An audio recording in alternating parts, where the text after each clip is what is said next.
All right, let's get back to our guest tonight. Our guest right now is Dr. Dean Radin. His website is deanradin.com. Dean, thank you so much for giving up a couple hours of your Saturday night to be here with us. Happy to be here. I've got a question for you. When we were talking about before the news break, we're talking about people that that claim that they're hearing voices in their head or they're seeing things. I've had a couple of programs. I've done a couple of shows. Dr. John C. Hall, actually from Texas, was one of my guests on targeted individuals, people that claim to be targeted by organizations or the government, where they feel like they're being followed or they're hearing things in their head, or they feel that there's satellites that are beaming signals down to them. Have you ever delved into the targeted individual scenario at all? Well, I hear stories like this.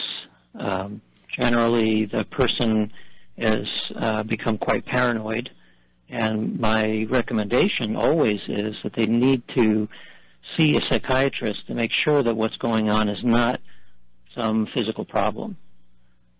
In most cases, they don't want to do that because they already distrust the medical world, and they don't think that they're going crazy. And of course, one of the problems with these kinds of feelings is that from the inside you can't tell. I feel much more comfortable if somebody says, I'm thinking about this and it sounds nutty, it sounds crazy what I'm experiencing. That tells me that they're able to still evaluate what's happening.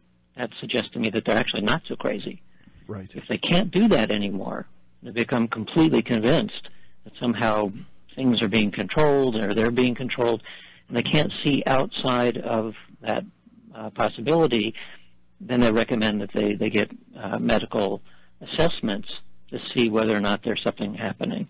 If it turns out that they then go to a therapist or a psychiatrist and they can't find anything wrong, well, then I become more interested, although it's kind of outside the realm of things that I study. I generally do things in the laboratory and don't deal with that kind of phenomenon. Let me ask you this, Dean. In your scientific study of psychic phenomenon, do you believe, and this is maybe just you can answer yes, no, or maybe, or I don't know, but do you believe that somebody could have enough of a psychic ability, if that's what we want to call it, to put thoughts or images in somebody else's head, or at least be able to disturb their normal way of them doing life or behaving in life? Do you believe that could possibly exist? Well, what I can say is based on what we know is true in the laboratory. We have to recognize that what happens in the laboratory is generally a lot weaker than what happens in the world outside the lab, but we also know it with high confidence. So there is an experiment. It's called the remote facilitation of attention. And this is a little bit like a Jedi mind trick. Remember the scene from the first Star Wars film where Obi-Wan Kenobi confuses a guard by saying, "These are not the droids you're interested in." Right. So that can be done and has been done in the laboratory, except obviously not with a guard or that kind of context, but a context where you have somebody in a room who's given a task to pay attention to a candle flame.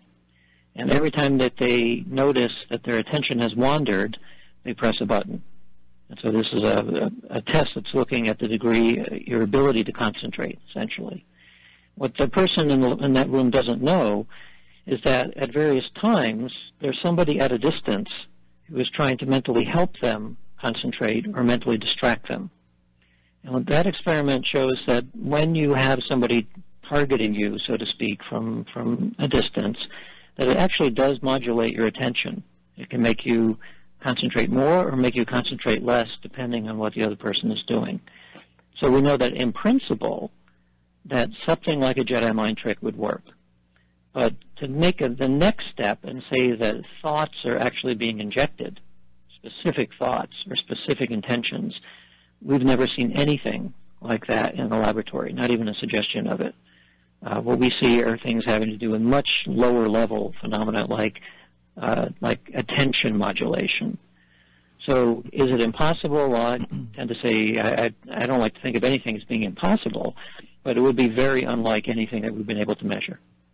Gotcha. Okay, interesting. Your new book, Supernormal, you want to talk a little bit about that? I was reading through some of your talking points. Sounds very, very interesting. Mm-hmm. So this came about because my first book I wrote about psychic phenomena as studied by science and talked about how we analyzed a lot of data. The second book was talking more about the physics involved, and we have some suspicion that as physics continues to evolve, it would actually get better and better at describing these kinds of phenomena as well. So in this book, I decided to look at a practice that tens of millions of people do around the world, namely yoga and meditation. And they may not realize that the traditional ideas of yoga and meditation involve the development of psychic phenomena. In fact, this was written in one of the first books that was published about 2,000 years ago called the Yoga Sutras, written by a guy named Patanjali. And what Patanjali wrote about was basically a method of transformation, a method of enlightenment. And what we do today as yoga postures and as meditation is a very westernized version. It's like a cartoon version of what was originally done in yoga. And there are some yogis today who are doing the more traditional approach, and when they do sufficient amount of meditation or yoga practice, they do begin to bump up into various kinds of psychic effects. But this is all cast within yoga philosophy, which is a very different Eastern flavor to its description of reality than we have in the West. So I had the opportunity a couple of years ago to go to India for a month and lecture at a number of universities about what science knows about what from a yogic perspective you would say are the siddhis, S-I-D-D-H-I. The siddhis are the special abilities that arise as the result of meditation practice, and yoga. So from their perspective, and most Indian scholars know very well about the Yoga Sutras and about Indian philosophy and so on. There's very little scientific research taking place in India looking at these traditional ideas about siddhis. And by the way, from a yogic perspective, the psychic abilities, the siddhis, are exactly the same as what you find in Catholicism. But there it's called the charisms. And somebody becomes a saint if they've have enough witnesses that have seen that the given individual has demonstrated some of the charisms. And you find the same phenomena also in virtually every other religion. There is a branch of the religion which is its mystical branch, and within that branch they have names for all of these same phenomena. They are the siddhis, there's in the Buddhist tradition they're riddhis, they're the charisms, and on and on. You find it in Islam as well, called the karamets. So I was interested and here we have, we think of psychic phenomena as a couple of spooky things that you see in movies, but there's actually very long traditions that go back throughout human history where people were talking about these same kinds of phenomena. And so I decided to write a book which is a way of taking a segue from yoga and meditation, which many people do, and showing how that too has a very clearly written history about these same phenomena, although some of them are much more like what we think of as comic book superhero powers and not simply elementary psychic abilities. So that's what the book is about. Oh, very interesting, very interesting. These superpowers, though, do you believe that, you talk a little bit, or a couple little things here looking through it, talk about maybe levitation, some of these other things.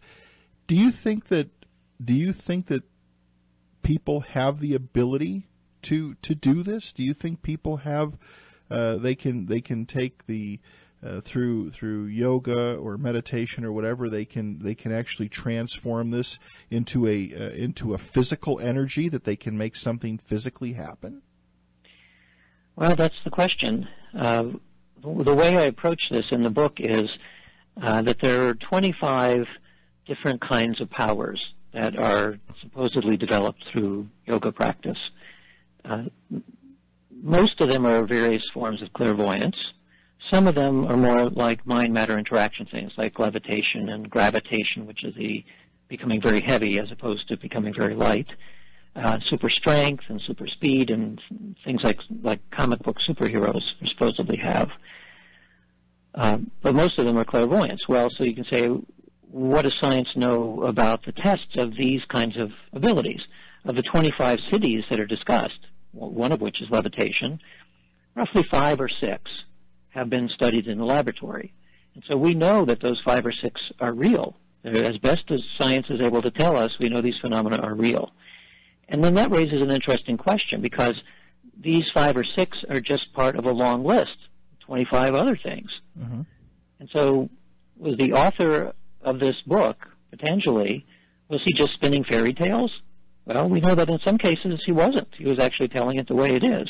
And so was he making up levitation? Was he making up these other big powers? I suspect that he wasn't. I suspect that they are real. Although when you then turn to science and say, well, can we verify that levitation is actually true? The answer today is no. We can't. And that's partially because we have not been able to find somebody who can go into the lab and under very well-controlled conditions actually levitate. We don't see that. And that this is true for the other major abilities as well. Now, there are stories, of course. I've heard many stories of people who supposedly can levitate and not do it by magic tricks, and also do large-scale things like teleportation.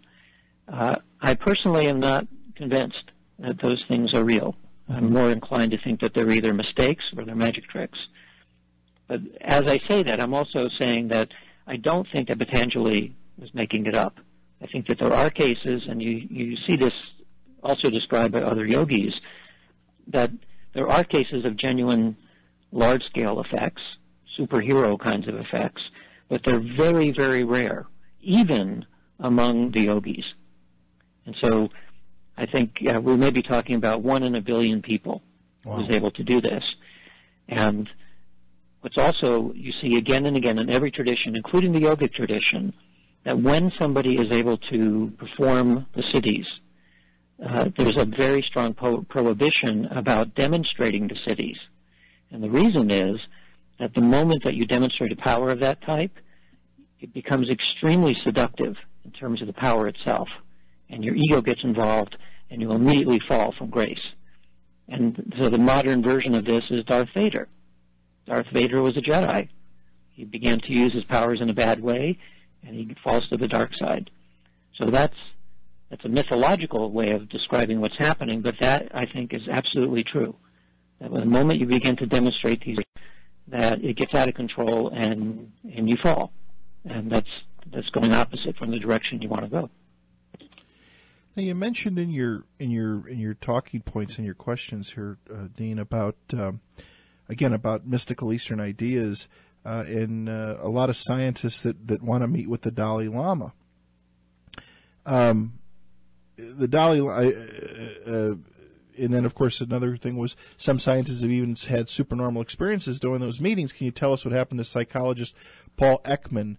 Was this somebody that experienced a physical? Did he experience a physical experience? Did he see something there that was hard to believe? Yes. And so what this is about is the Dalai Lama, as many people know, is both a political and spiritual leader of Tibet. Right. He has held meetings with scientists for the past 20 years where there's a discussion about Buddhist ideas and Buddhist lore from a scientific perspective. And the Dalai Lama will frequently bring up issues about reincarnation and telepathy and precognition and so on. And the scientists don't want to go there. They're embarrassed by the topic. So they're very happy to be with the Dalai Lama and have their picture taken for Facebook. But they they don't want to talk about these other topics because they seem like superstition. And yet, you have to wonder, well, what are they doing there then? Why is the Dalai Lama, because he won the Nobel Prize and has a certain cachet, that they're willing to put up with the superstition?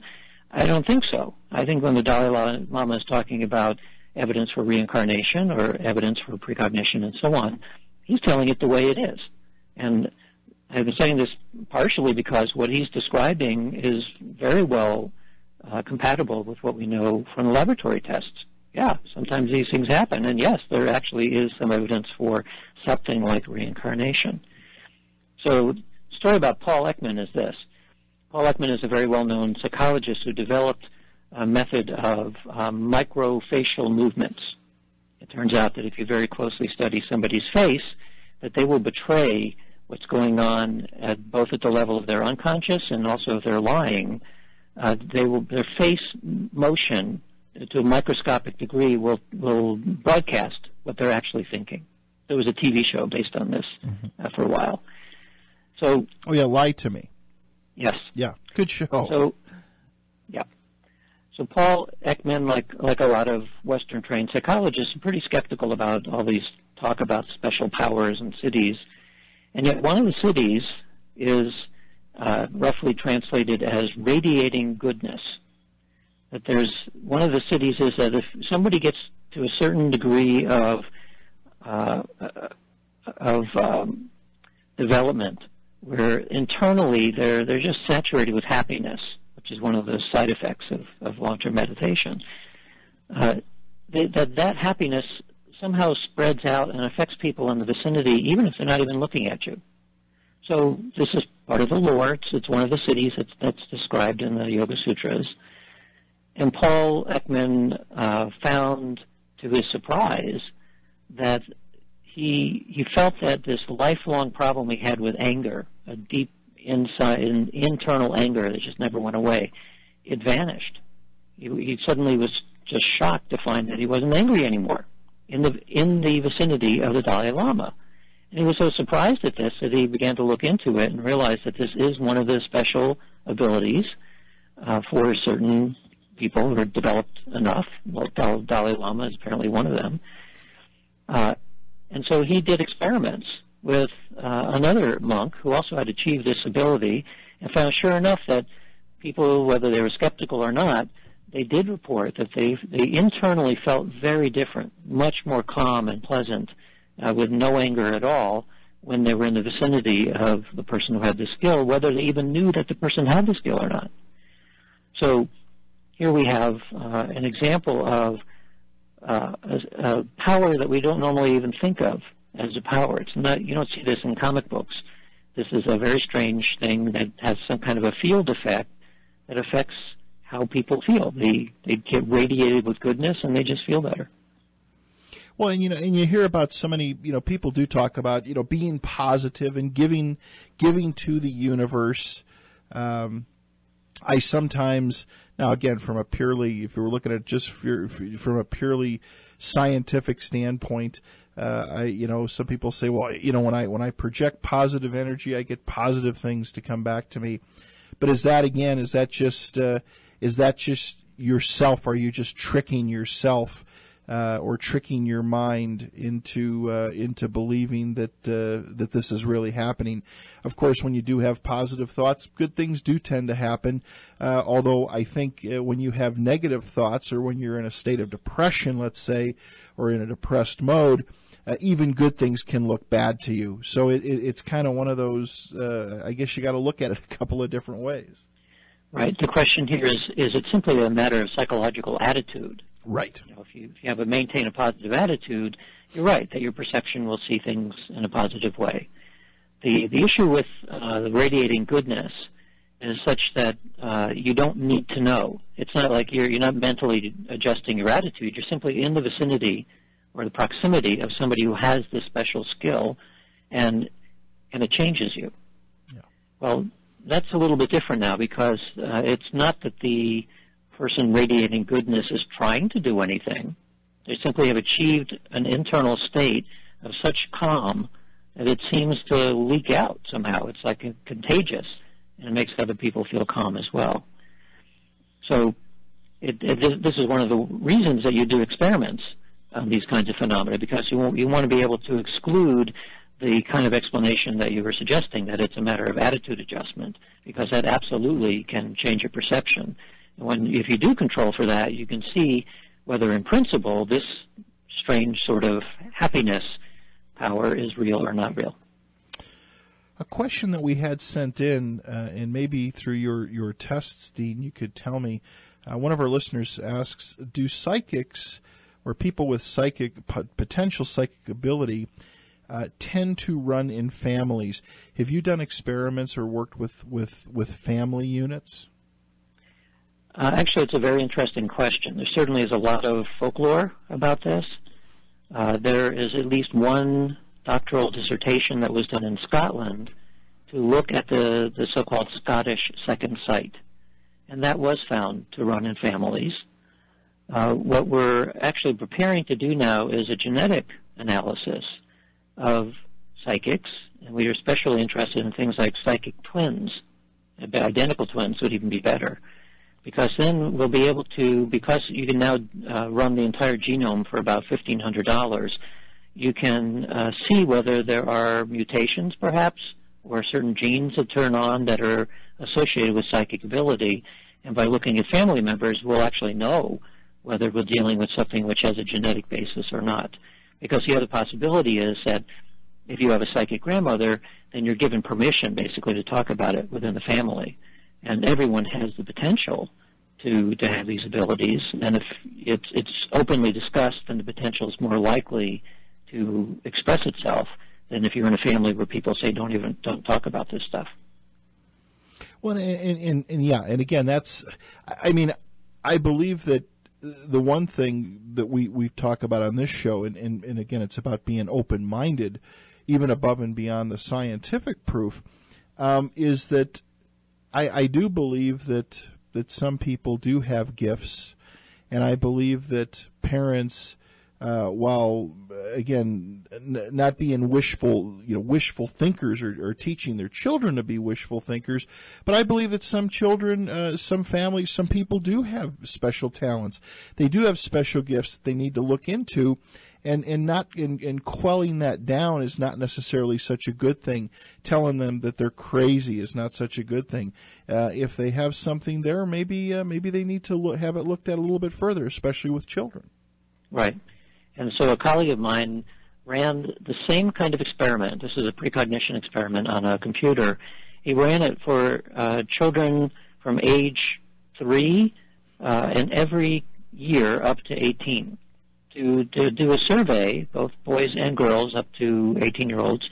Was there a time when psychic ability, just natural ability, seemed to peak? And he found that it was age 4. Around age 4, from a developmental point of view, this is when children are beginning to be socialized and they're beginning to have more language. And they're beginning to learn what they should and should not talk about. And so in a different society where these skills were valued more, we may well see that many more children don't lose the ability. Because, as I said, at least in Western society, it peaks at age 4, and then it starts to go down. And for many adults, by the time they're 20, it's gone. If they're lucky and they practice at it, maybe it doesn't go completely away, and those are the people we call natural psychics. But apparently everybody, up until about age 4, is very sensitive in these ways. Very, very interesting. Let me get to some of the questions that were sent in, if that's okay. Sure. What is your opinion? Bill from upstate New York writes, what is Dr. Radin's opinion about OBEs, out-of-body experiences? Well, my friends who are very good at remote viewing, a few of them say that they can detect a difference. Remote viewing, they kind of see as watching a movie, and out-of-body, they feel as though they are physically somewhere. Their body or some other body is somewhere else. From a strict scientific perspective, we can't tell the difference yet. There have been a couple of studies trying to see if you can detect something like a disembodied something, an energetic body or something, at a remote location. And there's a few hints that there is something there.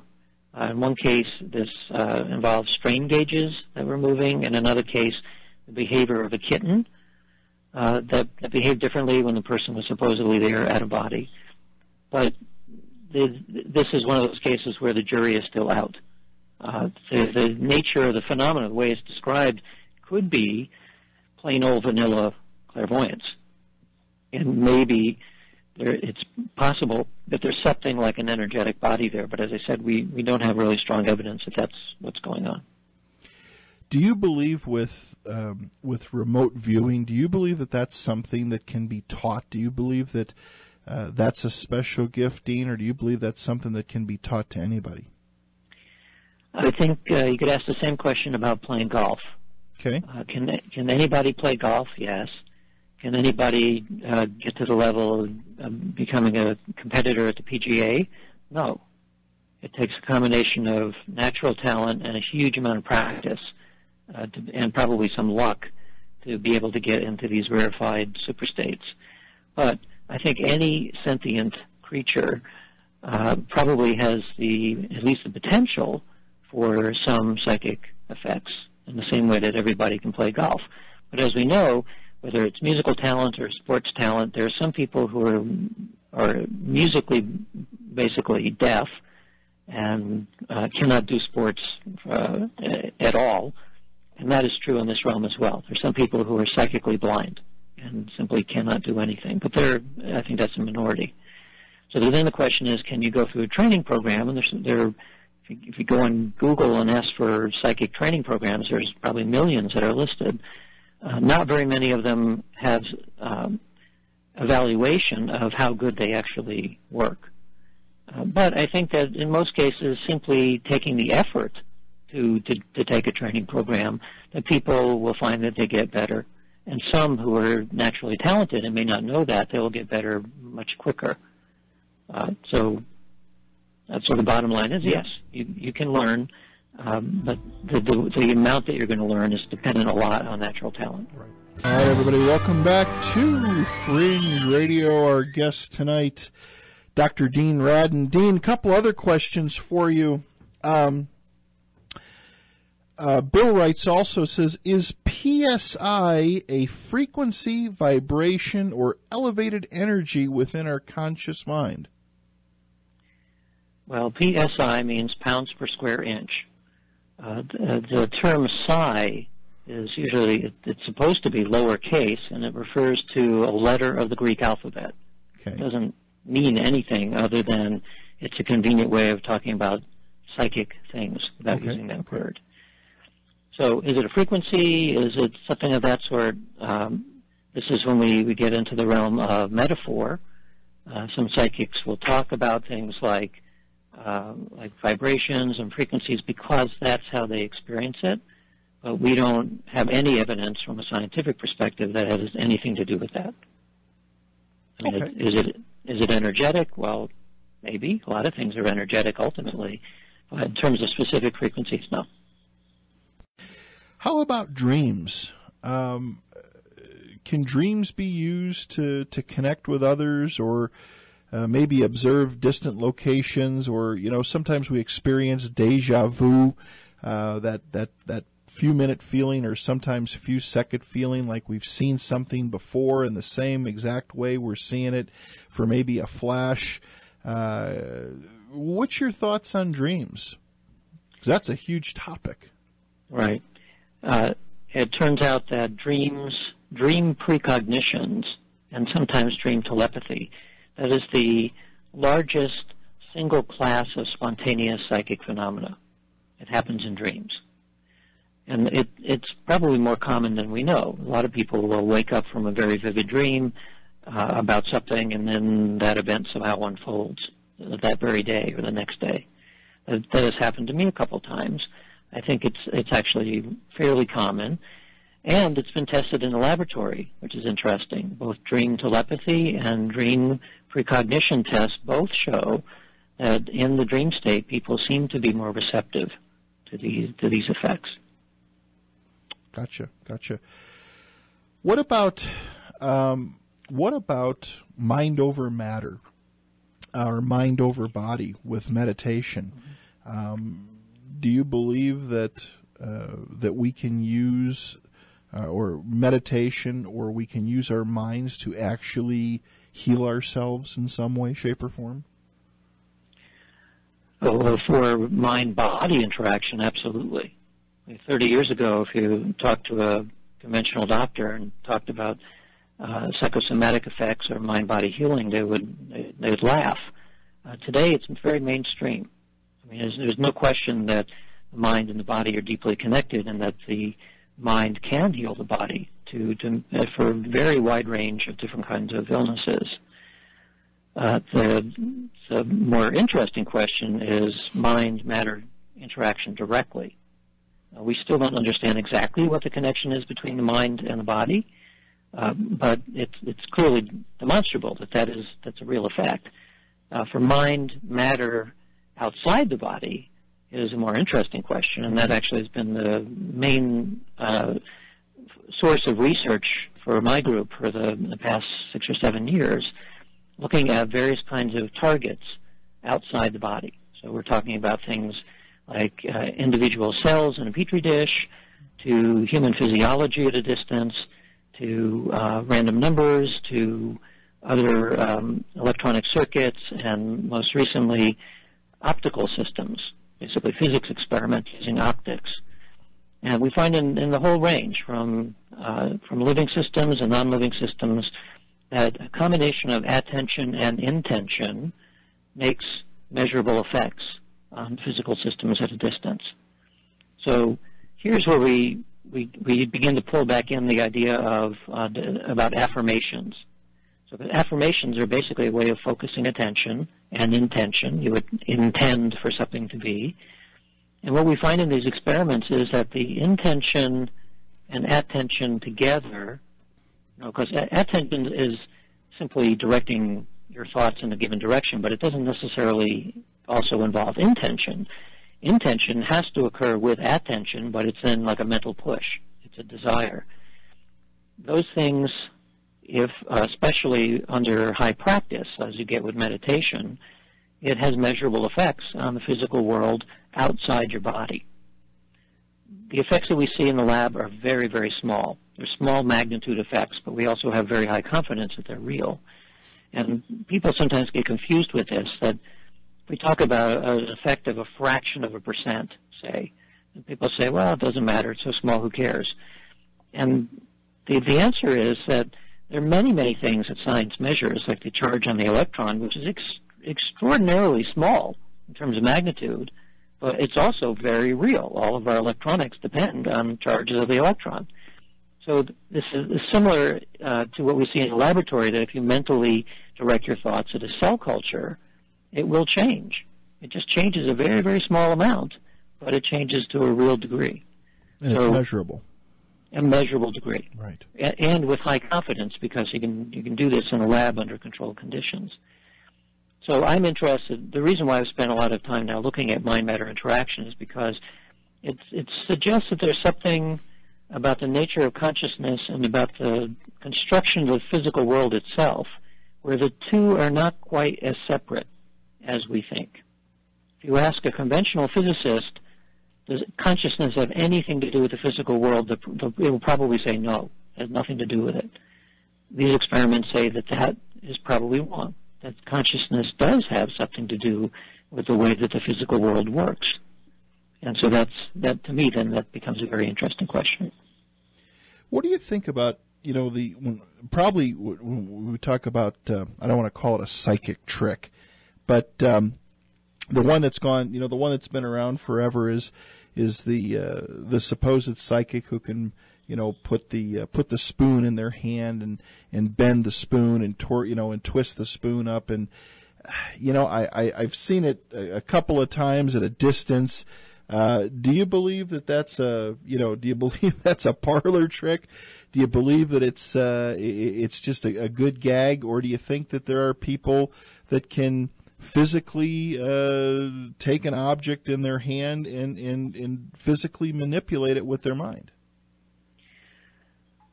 Well, up until about 10 years ago, I would have said that either the vast majority or all of such cases were various kinds of magic tricks. Okay. And there are indeed. You can go buy a bunch of gizmos that magicians use in order to do these tricks. And it's very difficult to detect that it is a trick if the magician is doing their work correctly. Even very close up, you can't see the trick happen. I've seen it. I've seen people who claim and they swear in a stack of Bibles that they're doing it for real, and then we look at the videotapes afterwards and you can see the trick. And they're just lying flat out.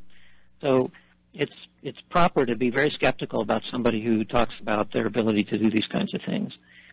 But that said, about 10 years ago, I went to a party where people do metal bending, and I'd heard about a woman who claimed that she was able to bend the bowl of a big soup spoon. And I know that the bowl shape on a soup spoon is extremely stiff. It's very difficult to bend. Even if you have pliers, it's difficult to bend, and you certainly can't do it with your fingers. So I sat down within 2 feet from her. I was watching her, and she's just gently stroking the bowl of the spoon, and I was hoping I would see something interesting. And I was mimicking what she was doing. I was holding the stem with my left hand and kind of stroking the bowl with my right finger and thumb. And while I was looking at her, somebody behind me said, "Oh, look what you did." And I looked at my spoon, and I somehow had bent it in half. And so I didn't, it felt sort of spongy and not like metal, but it just bent it in half. I immediately looked at my fingers to see whether I had somehow dissociated and was using strength, and there was no sign that I had used any strength at all. I felt like I could just squish it. So I squished it all the way across, collapsed the bowl over, and just basically stared at it dumbfounded, not knowing how I did this, but I know it wasn't force. I also know that it wasn't just purely my mind because my fingers were touching it. I actually had to pinch it closed.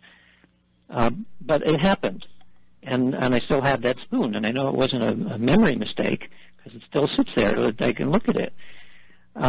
It's very unlike what happens if you take a spoon with pliers and you just force the bowl to bend. You'll get cracks in the metal grains, and this is completely smooth and shiny.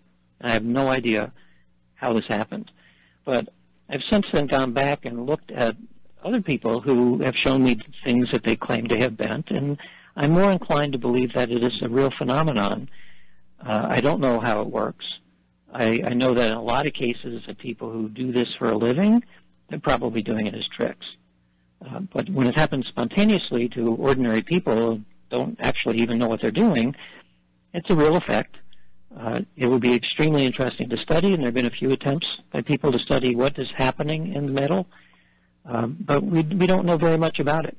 It's too difficult to capture on demand in the lab, but I think it is a real phenomenon. Interesting, very interesting.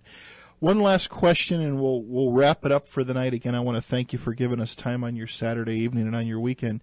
One of our listeners sent and said, can Dr. Radin talk about the applied precognition project that he will be attending in Las Vegas at the end of the month? So I'm going to give a webinar at that conference. It's a very interesting conference where it finesses the scientific issue, basically. That most people aren't interested in the details of the science behind this. They're interested in using these things for practical reasons. And that's what the Precognition Project is all about. And it's held in Vegas for obvious reasons, that it's easy to do a little practice on precognition and then apply it in the casinos or in the sports books. And they've been very successful over the years. People love it, and I'm happy to talk a little bit about the science of precognition. I do it by a webinar because if I didn't do that, I'd be on the road constantly going from one place to the other. So I'm using the internet more and more now to do these kinds of talks. And there is interesting science in precognition. Most of what we've been doing is involving the neuroscience underneath it. We're looking at how the body and the brain are able to anticipate future events, even when those events are completely random and in principle unpredictable. And yet, even with unpredictable future events, we can measure now in the brain that it is responding differently depending on what the future is actually going to be. So these are the kinds of things I'll be talking about, although I may also talk about my book Supernormal a little bit. Sounds great. Dean, where can our listeners get your books from? Where can they get them at? Oh, from anywhere, from Barnes & Noble, Amazon, Google Books, IndieBound, or Random House. And you can read more about it and actually read the first chapter by going to supernormalbook.com. Sounds great. Dean, thank you so much for being here tonight. It was an honor to have you here. The 2 hours went way too quick, and I just want to thank you for all your insight and your research, taking on a fringy subject. Well, I'm glad to be on the show. Thank you. Have a great weekend, my friend. Take care and be safe.